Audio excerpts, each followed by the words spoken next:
Вие сте на програмата на Телевизија Плюс, а ова е Дневникот. Да ги видиме најпрвен кратките најави, останете со нас.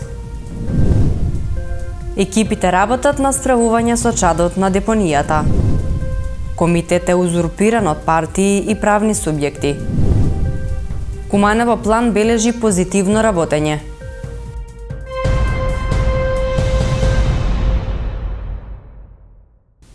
Екипите од Чистото и зеленило и денеска активно работат на справување со чадот на депонијата Краста. Со механизација се нанесува земја, а чадот се чувствува во селата Пчиња и Студена вода. Во изминативе 5 години на оваа депонија имаше само 2 поголеми пожари. Трајно решение на проблемот надлежните гледаат во изградбата на трансфер центар во рамки на проектот за регионална депонија.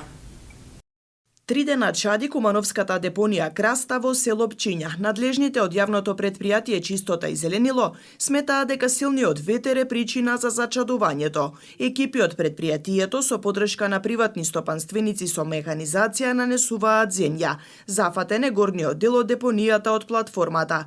Чадот од депонијата се чувствува во селата Пчиња, како и Студена вода. Знаете дека сметот кој што се складира на депонијата се меша со отпадот кој што се носи и со земја ради санација на самата депонија, меѓутоа сепак во внатрешниот дел на депонијата има гасови кои што тлеат и поради нив доаѓа до пожарување, настанување на пожари, се многу тешки за гасење. До сега во 2-3 наврата имавме такви палења, сметаме дека се од намерно од човечки фактор, зашто беше пријавено и во СВР Куманово. Овој пат поради силниот ветар дојде до палење речиси на целата депонија.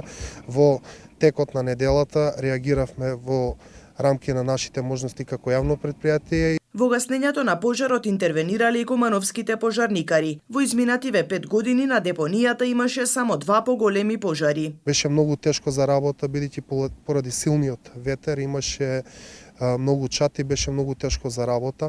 Веќе во текот на вчерашниот ден го ставивме под контрола целиот пожар. Речиси 70% од депонијата е санирана, меѓутоа остана уште некои 30%, оној дел високата платформа каде што е многу тешка и непристапачна за работа за гасење на самата механизација. Меѓутоа работевме во текот на вчерашниот ден, значи има уште мала количина на чад. Се надеваме дека во текот на денот, бидејќи е ангажирана и дополнителна механизација и приватни стопанственици кои што помагат и учествуваат во носење на земја, која што пак представува начин за гаснење со нанесување на земја и угушување на тој чад кој што произлегува од метанот кој што се наоѓа во самата депонија. И еве веќе се надеваме дека во текот на денот ќе биде санирано целосно самата депонија. Им се извинуваме на граѓаните кои што живеат непосредно до самата депонија, кои што се директно најзагрозени од настанување на овој проблем. Меѓутоа, јавното претпријатие работи и го дава својот максимум за спречување на чадот и понатаму ќе продолжиме исто така. А трендот ќе биде како што беше и во минатото, да спречиме што е можно повеќе до настанување на ново палење. Знаете дека во изминатите 5 години имаше само 2 палења, поголеми палења на самата депонија, кои што беа санирани во најбрз можен рок. Така ќе биде и понатаму, така ќе продолжиме и понатаму. Трајно решение на проблемот надлежните гледаат во изградбата на трансфер центар во рамки на проектот за регионална депонија за источниот и североисточниот плански регион, но се уште не е распишана постапка за санација на депонијата. Ова депонија треба да биде само трансфер центар во општините кои што го зафаќаат североисточниот регион, односно општина Куманово, општина Липково, општина Старо Нагаричане, Кратово и Крива Паланка, каде што тој отпад од овој регион треба да се складира тука, а потоа со големи возила да се носи во фабриката која што дополнително треба да се изгради во Мечкуевци, општина Свети Николе. За жал имаше една постапка распишана за санација на целата депонија, која што ова депонија треба да изгледа да се направи како еден парк, значи треба да се третира, да се нанесе неколку слоеви на земја и подоцна да се изгради некоја шума ли ќе биде како е замислено согласно проектот. Меѓутоа, она што велат нашите податоци, како информација што имаме од Министерството за животна средина, постапката која што беше распишана во текот на минатата година и фирмата која што има добијано постапката за санирање на самата депонија, го има откажано договорот и според нашите информации веќе во тек е нова постапка. Се надеваме дека ова година ќе профункционира тој проект, ова депонија ќе биде санирана и ова место тука ќе биде само трансфер место каде што отпадот од тука ќе се носи во општина Свети Николе. Регионалната депонија велат ќе биде од бенефит за општината, мештаните кои што живеат во непосредна близина и самото предпријатие. Секторот за внатрешни работи Куманово поднесе кривична пријава против двајца жители на кумановското село Љубодрак на возраст од 61 и 66 години поради постоење основи на сомнение за сторено кривично дело мачење животни, информира МВР. Според надлежните, пријавените на 24 јануари годинава во селото Љубодрак со тврди предмети го удирале кучето на нивниот сосед, откако претходно влегло во нивната штала и усмртило 15 нивни кокошки.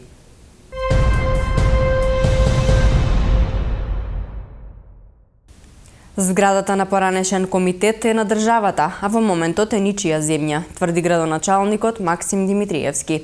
Повеќе од 20 години објектот е узурпиран од политички партии и правни субјекти, а општината не може да наплати кирија бидејќи формално правно зградата не е во владение на локалната самоуправа, рече Димитриевски одговарајќи на советничко прашање. Зградата на поранешен комитет е во сопственост на државата, а владината одлука со која се дава на користење на општина Куманово во целост никогаш не е спроведена повеќе од 20 години, бидејќи е узурпирана од политички партии, правни и физички лица, рече градоначалникот Максим Димитриевски одговарајќи на советничко прашање. Димитриевски смета дека зградата на комитет е идеален простор за општинската администрација, но општината се уште нема технички прием за преземање на објектот, односно формално правно зградата не е во владение на локалната самоуправа. Треба да се ослободи од узурпатори. Сега, како ми поставивте прашање, значи еден апел и до вашите политички субјекти да ги напуштат просториите кои што ги имаат узурпирано во моментов, почнувајќи од првиот до последниот, за да можеме да го ставиме имотот кој што владата го има пропишано на општината на располагање и да го ставиме под свое владение. Во спротивно, општината е потребно да води извршни постапки, присилно да ги исели политичките субјекти и сите овие други правни и физички лица кои што на документ немаат никаква собственост на објектот и да го стави истиот објект под владение. И сега видите, има одлука на има одлука на влада. Објектот никогаш не е ставено под владение на општина. Зошто? Па никој не сакал да доаѓа во конфронтација со политички субјекти. Замислете, вие сте градоначалник од редови на некој политички субјект и треба присилно да го иселите политичкиот субјект, кај што сте вие члени, сте кандидат и градоначалник. Ја да ви кажам, око не ми трепнува, бидејќи веќе не сум член на ниту еден политички субјект, да ја спроведам оваа постапка, ама треба да имам разбирање и од политички субјекти. Ако сите работиме во интерес на граѓаните и на народот, тогаш, ајде сами, зошто општина да создава непредвидени трошоци во делот на извршување? Сами нека си ги напуштат сите објектите, канцелариите, нека ги пренесат во владение на општина, општината им припаѓа повторно на сите граѓани, на сите субјекти и еднаш за секогаш да ставиме крај со манипулациите кои што се случуваат во оваа зграда. Димитриевски посочува дека проблемот може да се реши доколку има поддршка од политичките представници. Јас немам основ да потпишам никаква согласност, ниту било каков договор, затоа што немам таков основ. Како да потпишам некој документ за нешто што треба да биде општински имот, што не е општински имот, затоа што формално никогаш не е превземен од страна на општината. Дури и оваа сала кај што сме денеска, и големата сала која што ја користиме за потреба на општина, ние, ако гледаме формално право, но и ние како општина сме узурпатори. Јас сум за, ако имаме консензус на политички партии, да го решиме еднаш за секогаш проблемот со оваа зграда, сите политички субјекти да се согласат, ако ми дозволите, значи да ви објаснам, почитувана советничке, да се согласат сите едногласно и да ги напуштат просториите кои што ги имаат узурпирано. За приватните субјекти лесно ќе се снајдеме, ќе го воведеме имотот на имотен лист да биде собственост на општината, со потпишан технички прием, со превземање официјално на објектот, сето онаа што потоа ќе стане општински имот на легитимен начин, доколку постои интерес за закуп на атрактивни локации, ќе ги пуштиме на јавна лицитација, ќе се јават фирми, воспротивно, ќе се сруши се, ќе се исели се и општина ќе направи проект за реконструкција на овој објект и еднаш за секогаш ќе стави крај и ќе има сопствен имот кој што сериозно ќе вреди. Градоначалникот ги повика политичките партии да се иселат од просториите, пошто општината ќе се залага да ја добие во владение зградата на поранешен комитет. Во организација на Општинскиот одбор на Сојузот на борци и граѓаните продолжувачи од Куманово традиционално се одбележа годишнината од формирањето на третата македонска ударна бригада во селото Жеглјане. Во знак на почит и благодарност на хероите од НОБ кои ги положија своите животи за слобода, вчера пред спомен обележието на бригадата свежо цвеќе положија делегации на Сојузот на борци, Општина Куманово, АРМ, Запварс, Општина Стара Нагоричане и останати. Пред присутните се обрати Зора Ивановска, член на председателството на Сојузот на борци Куманово. Со интерпретација на литературни творби настапија и ученици од Основното општинско училиште Христијан Тодоровски Карпош од село Драгоманце.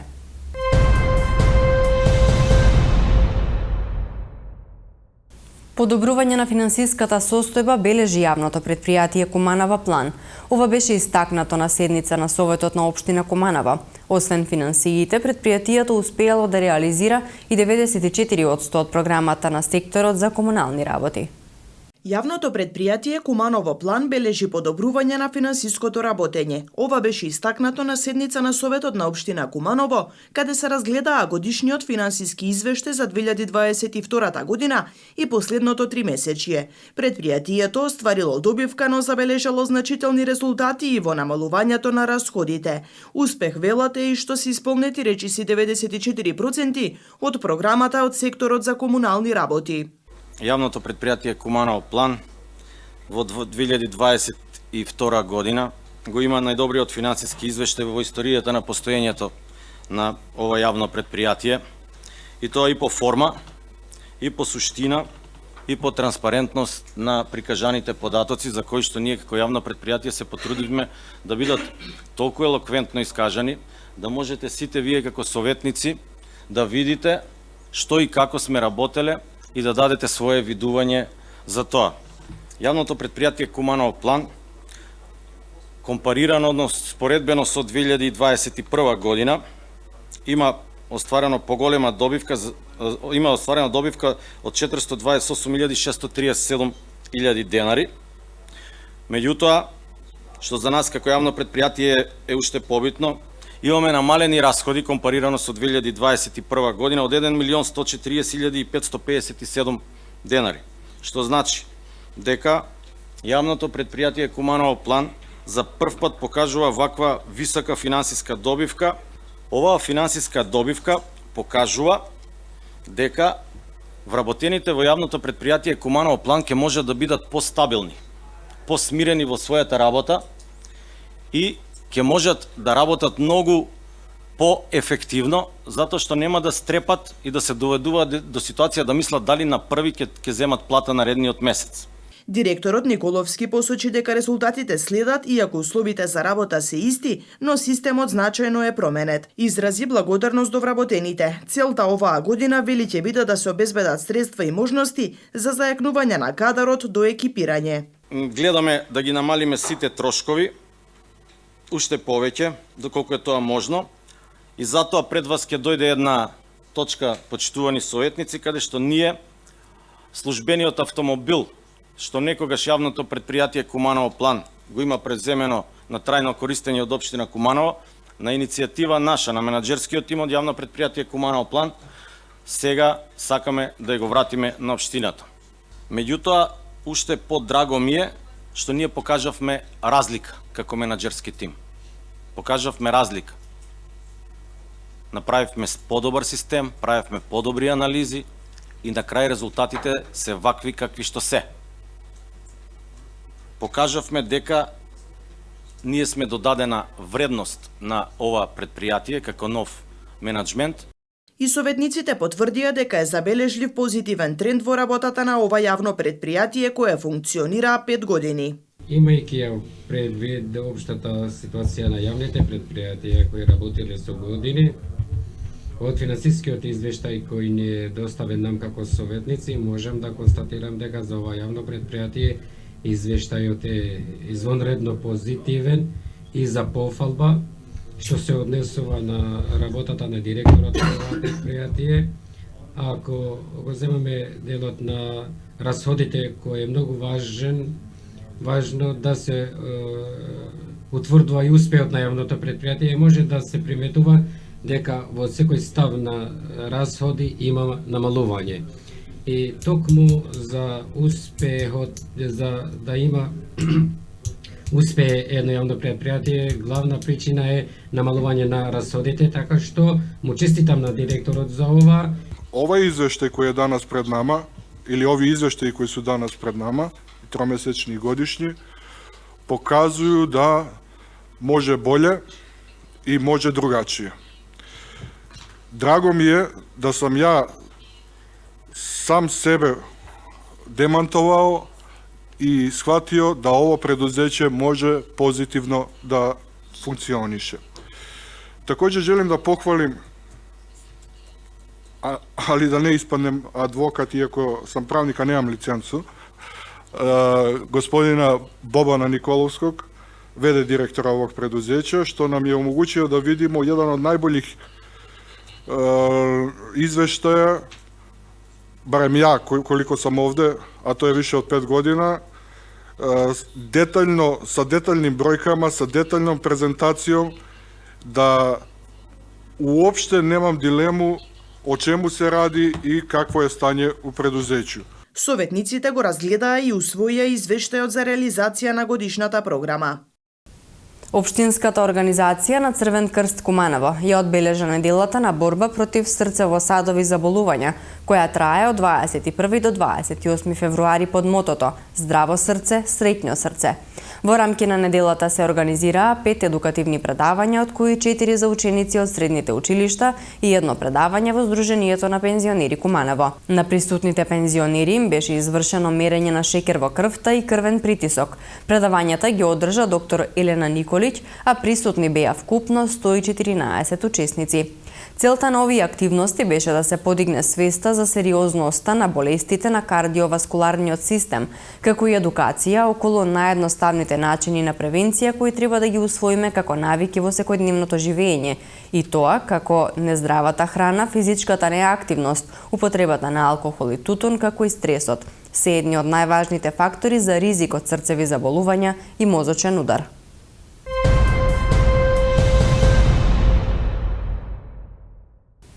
Сдруженијето Доверба од Куманово денеска организираше семинар на тема почитување на разликите. Учесници беа ученици од различен етнички состав од средните училишта Гоце Делчев, Наце Буѓони и Перо Наков. Активноста е дел од проектот Со почит и разбирање, што се реализира со поддршка на екуменска иницијатива Жена од Република Хрватска. Ученици од различна етничка припадност од средните училишта Наце Буѓони, Перо Наков и Гоце Делчев денеска учествуваа на семинар на кој што дебатираа за почитување на разликите во реализација на Сдружение Доверба Куманово.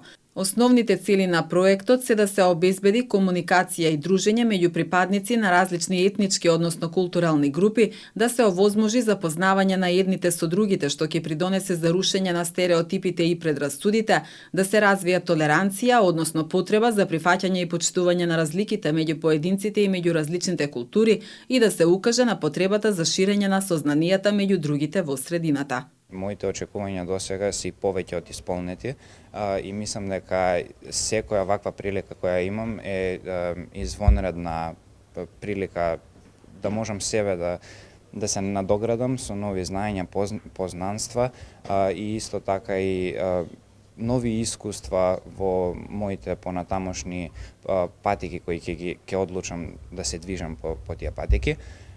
Исто така мислам дека и овој проект има и повеќе сегменти, но сегментот во кој се вклучив јас токму така ова е првата работилница и засега мислам дека и од страна на обучувачите и од страна на нас учесниците оди се извонредно. Првенствено почнавме со запознавање, и потоа со искажување на нашите очекувања и стравови, и тоа мислам дека е главен дел во голем број на работилниците на кои имам учествувано досега. Денешните очекувања ни се скоро исполнети, а тие беа да се запознаеме и испријателиме со деца од поразлични националности и од нив добивме многу убави зборови, убава енергија, почит пред се, а тоа и тие се надевам дека го почувствувале и од наша страна. Од оваа програма јас очекував да можеме да се интегрираме во нашата средина и да имаме подобри односи со луѓето од другите етнички групи. И мислам дека можевме да го стигнеме тоа. Поминавме многу добро денес, енергијата е многу позитивна и мислам дека се разбераме, иако понекогаш имаме некој проблем, можеме да најдеме заедничко јазик и да се разбереме. Координаторот на проектот Дивна Јанкова посочува дека треба да се увиди дека сите учесници во програмата без оглед на нивното етничко, односно културално потекло, тежнеат кон исти цели кои што произлегуваат од потребата за почитување на разликите. Прекрасни ентузијасти од различни култури кои знаат меѓу себе да се разберат, да се почитуваат, да осознаат што е важно, кои вредности им се важни и како понатаму да ги поттикнуваат тие вредности, да ги почитуваат разликите. Она што е најважно дека ќе продолжат со 5 работилници понатаму и ќе се произнесат која тема е најважна за овој град, ќе дебатираат, на кој што заедно сите ќе видиме. Значи, проектот е поддржан од Екуменска иницијатива на Жени Хрватска за подобро разбирање и сега одиме со почитување на разлики. Она што можев да го сознам е уште на почеток дека веќе ги осознаваат предрасудите, стереотипите, различните вредности и она што е најважно дека секој може да збори на својот јазик. Многу сум радосна што имам прилика, дадена ми е прилика да работам со млади и позитивни луѓе, така да ние мислам дека правиме многу добро за општеството и за нашиот град Куманово. Темите многу се актуелни, што гледам дека и на младите некако многу тоа им прилагодува. Имат и позитивна енергија и тоа ме радува многу, значи кај младите што гледам таква мотивација. Со почет и разбирање е продолжение на претходниот проект за ненасилна комуникација, медијација и почитување на разликите. Проектот се реализира со поддршка на Екуменска иницијатива Жена од Република Хрватска. Доцна синоќа со 65 гласа за, собранието ги избра 4 нови министри во владата предводена од премиерот Димитар Ковачевски. Нови министри во владиниот кабинет се Кренар Лога, кој е поставен за министер кој ќе раководи со Министерството за правда. Фатмир Меджити ќе раководи со Министерството за здравство. Азир Алију ќе раководи со Министерството за информатичко општество и администрација и Каја Шукова за министерка која ќе раководи со Министерството за животна средина и просторно планирање. Реконструкцијата на владата доаѓа откако во владеачкото мнозинство влезе Алијанса за албанците, што беше причина претходниот партнер, партијата Алтернатива, да замине во опозиција.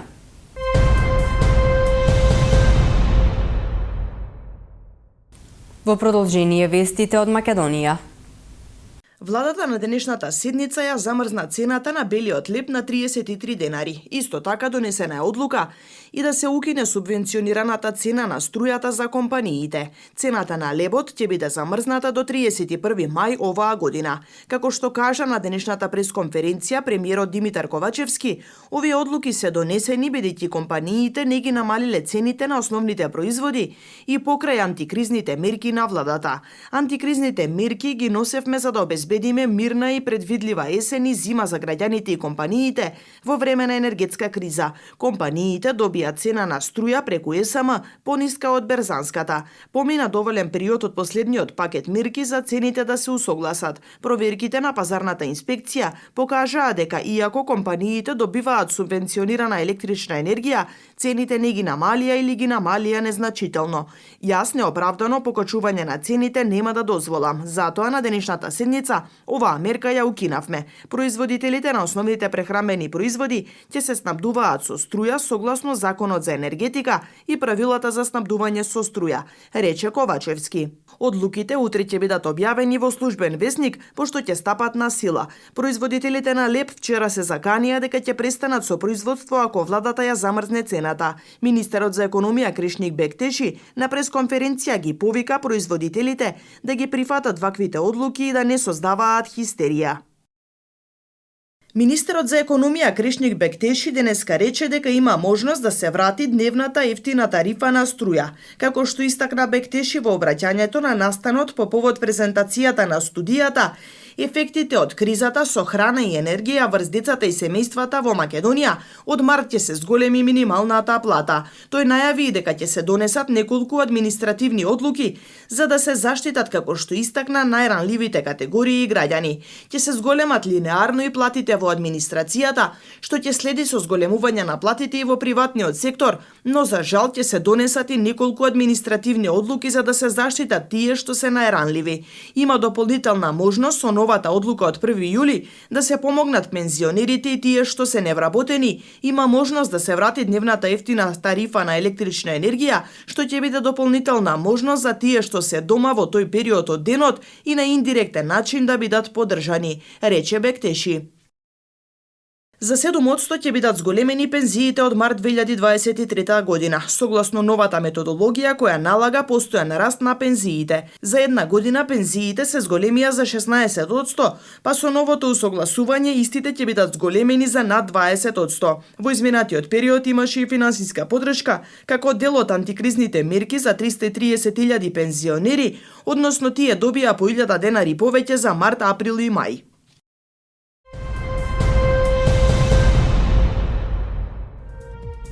Времето денеска во Куманово беше променливо облачно со максимална дневна температура која се искачи до 15 степен и минимална утринска која беше 3 степени Целзиусови. За утре метеоролозите најавуваат облачно време со локални врнежи од дожд. Температурата ќе се движи во интервал од 6 до 13 степени Целзиусови.